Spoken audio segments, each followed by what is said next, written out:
What's going on, everybody, and welcome back to another episode of the Classic Chronicles. I hope everybody enjoyed their weekend and is ready to conquer the week that is.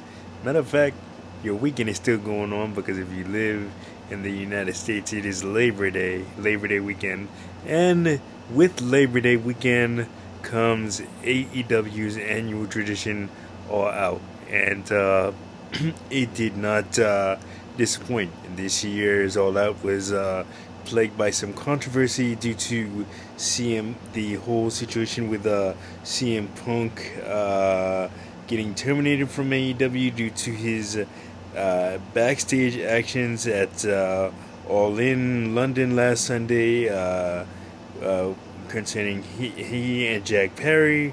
But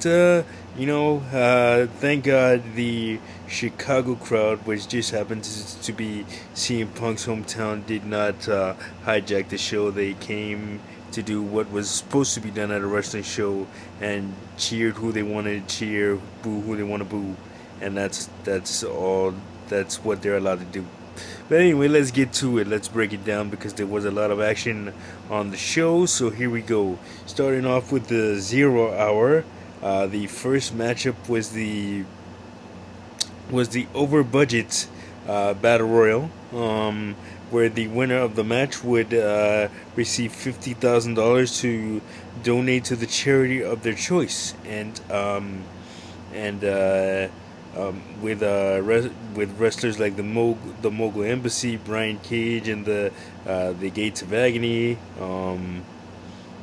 Dalton Castle, the remnants of the Jericho Appreciation Society, Matt Menard, Cool Hand, D'Angelo Parker, Danny Garcia, Jake Hager, Commander,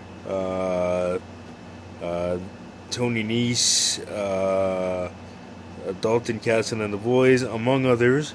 But the winner of the match ended up being Hangman Adam Page, and he chose to donate to the Chicago public school system. So the Chicago public school system will be getting a donation on behalf of Tony Khan and Hangman Page. So very, very good cause there. And then you had then you had a 6-woman tag team matchup pitting Diamante, Mercedes Martinez, and Ring of Honor Women's World Champion Athena versus Hikaru Shida, Willow Nightingale, and Sky Blue. And the hometown girl, Sky Blue, ended up picking up the win for her team. So, great outing by all 6 women. And that was that. And then in the final matchup on the 0 Hour, on the pre-show, you had the AEW Trios Championships being defended as Jeff Jarrett, Satnam Singh, and Jay Lethal took on the Acclaimed and Billy Gunn. The Acclaimed and Billy Gunn retained the AEW Trios Tag Championships. And it should be noted that former Chicago Bulls power forward Dennis Rodman was in the corner of the Acclaimed and helped them secure the victory. Okay, now on to the main show. Now on to the pay-per-view itself, All Out.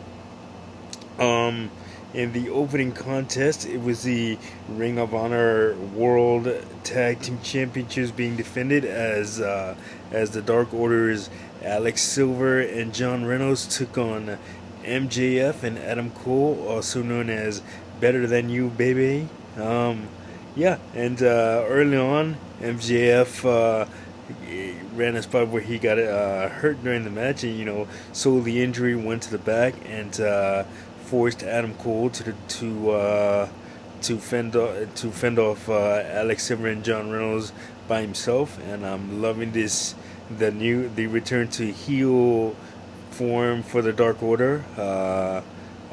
It's been a while since they've been that way. Ever since the death of Brody Lee, they've been kind of a comedy act, and they're very, very capable wrestlers. All three of them: Evil Uno, Alex Silver, and John Reynolds. But it's good to see them return to heel form. I always liked the Dark Order as heels. I didn't think that.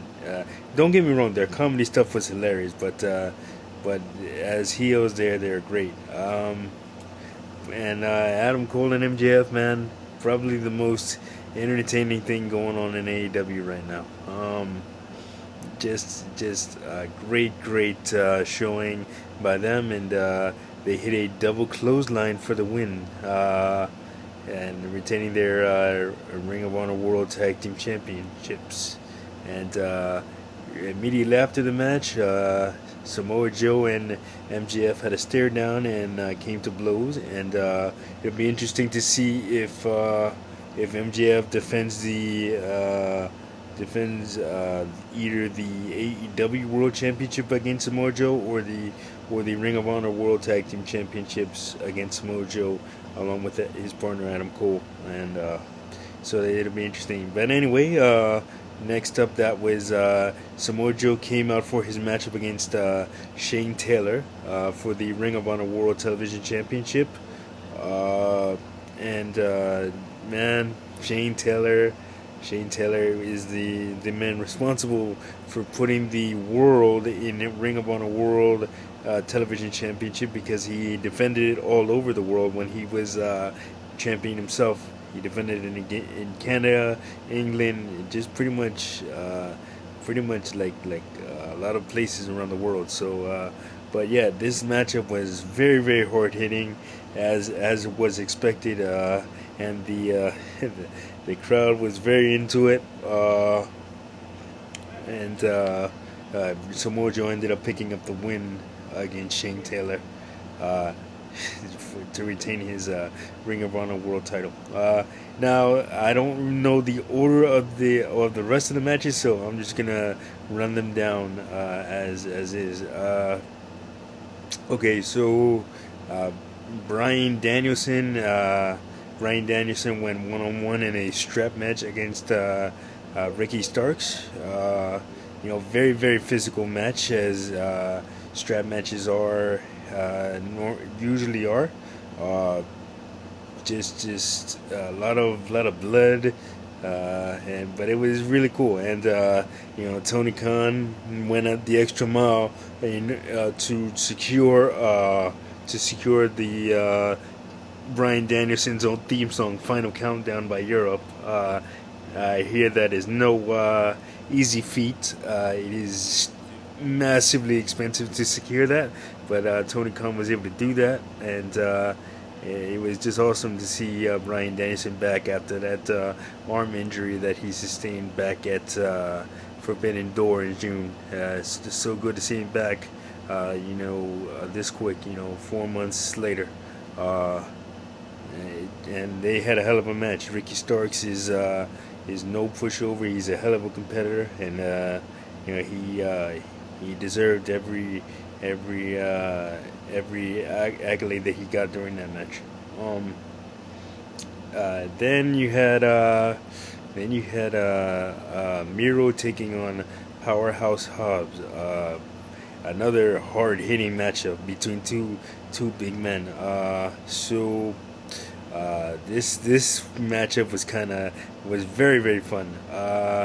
And the crowd was just chanting "meat," meaning this harkens back to something that big WWE superstar Big E said. When he said, "I just want to see big meaty men slapping meat," in a joking manner, not with any other overtones that people might think that might incur. But yeah, so.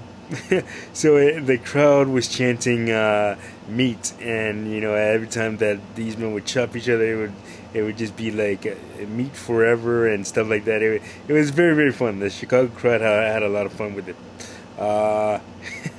what do you call it? Yeah. So in the end, Miro ended up picking up the win with his patented camel clutch that he calls game over.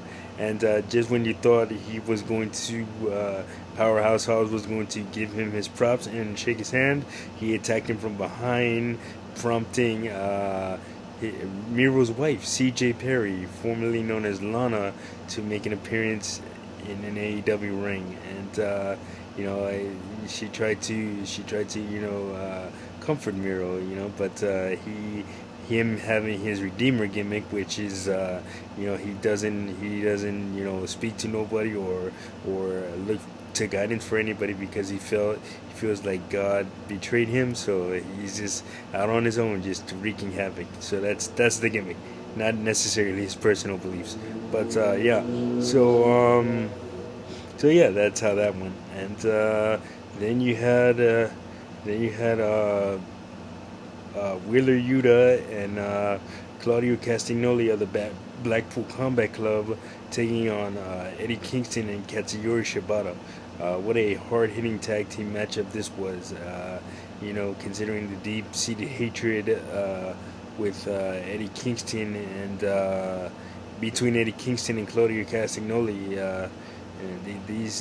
Those two went at it, and Wheeler Yuta and Katsuyori Shibata have a history stemming back from their battles as for the Pure Championship, the Ring of Honor Pure Championship, I should say. Yeah, so in the end, Claudio Castagnoli and Wheeler Yuta ended up picking up the win when Claudio Castagnoli pinned Eddie Kingston with a European uppercut. I don't think that was supposed to be the finish. They probably went a little bit longer than they were supposed to, so I think it was kind of a rush job, but I could be wrong. Maybe that was the finish. I could be wrong, like I said. Then for the TNT Championship, you had Darby Allin taking on Luchasaurus. Darby Allin, after going through a grueling coffin match 7 days earlier with Sting against Swerve Strickland and Christian, had to turn right around 7 days later and go for the TNT Championship, which is not an easy feat, especially when you go through what Darby Allin had to go through. And Nick Wayne was in his corner. Nick Wayne, his protege. But yeah, it still wasn't enough. Luchasaurus, despite a valiant effort from Darby Allin, Luchasaurus was able to pick up the win with a double tombstone power driver, followed by a clothesline in the back of the head of Darby Allin for the 1-2-3, and thus retaining the TNT Championship. Then Kenny Omega took on Konosuke Takeshita. This was a hell of a one-on-one matchup. Match of the night for me, in my opinion. What do you call it? Match of the night for me, in my opinion. These two went back and forth for about maybe 20-25 minutes, and Don Callis played a huge part in Konosuke Takeshita winning by distracting Kenny Omega and allowing Konosuke Takeshita to hit a jumping knee with his knee pad down. And just for reference, when you hit a jumping knee with your knee pad off, there's a whole lot of impact. With the knee pad, you're still getting impact with the knee pad on, but when it kind of cushions the blow when you have your knee pad, when a wrestler has their knee pad on and is going for the jumping knee. But when you got your knee pad off, it's just bone connecting on face. So yeah, and that pretty much always wins. So yeah, major props to Kenny Omega and Konosuke Takeshita picking up his first singles win against Kenny Omega. Then you had the TBS Championship being defended as Chris Statlander took on Ruby Soho. And despite Saraya and Tony Storm interfering in the match, Chris Statlander was able to pick up the win with Sunday Night Fever, which is like a spinning sit-out slam, and for the 1-2-3. And there's still dissension among the ranks when it comes to the Outcasts. So yeah, and then in your semi-main event, you had the Young Bucks and FTR, opponents 7 days earlier, but tag team partners earlier tonight. Earlier on Sunday, on Sunday. As you're listening to this, it happened last night, but earlier tonight, earlier on Sunday, going against Bullet Club Gold, which is the Guns, Colton and Austin, and Juice Robinson and Jay White. Really fun 8-man tag. There was a 4-way sharpshooter, which was really fun. That was a really fun spot during the match, and despite that, Bullet Club Gold was able to pick up the win over those 4 tough competitors. I'm a huge fan of Bullet Club Gold. I love, Juice Robinson and Jay White, and the Guns are. I really didn't like the Guns to begin with, but they're kind of growing on me. But yeah, no. And then in your main event of the evening was Orange Cassidy defending the AEW International Championship against the Blackpool Combat Club's Jon Moxley. What a hell of a match, and despite Orange Cassidy's best efforts, he just wasn't able to get the job done and keep his historic AEW International Championship run alive. Man, Jon Moxley ended up picking up the win and becoming the new AEW International Champion. And after the match, the crowd gave Orange Cassidy a huge standing ovation because of all that he had done. Like I said, it was a very historic run for him. Orange Cassidy defended the title 27 straight title defenses, and in a matter of, I think, the same number of weeks. So he was basically defending the title every week for 7 months, and that's a hell of a mark that I don't think anybody in AEW will surpass anytime soon. So major props to Orange Cassidy, and congratulations to Jon Moxley on becoming the new AEW International Champion. Yeah, so that was AEW All Out. A few notable stars missing. Jamie Hayter, who's injured, former AEW Women's World Champion. It would have been Bryan Danielson, but he came back, and then Pac was injured. Yeah, so those stars are missing. Hopefully AEW gets those guys back soon. But all in all, great show, really fun, and capped off an incredible 2 weeks for AEW as far as pay-per-views go, because last weekend they had All in London, which was done in front of a record crowd, and then now to come back a week later and have as good of a show as they did, it was a good showing for them. So congratulations to AEW, man. You can say what you want about all the controversy going on over there, but they're still managing to put on great shows, and they have a great product. But yeah, that's gonna do it for this episode of the Classic Chronicles. Like, subscribe, share. Don't forget to hit that notification button so you don't miss a video, and I will see you guys on the next one. Peace.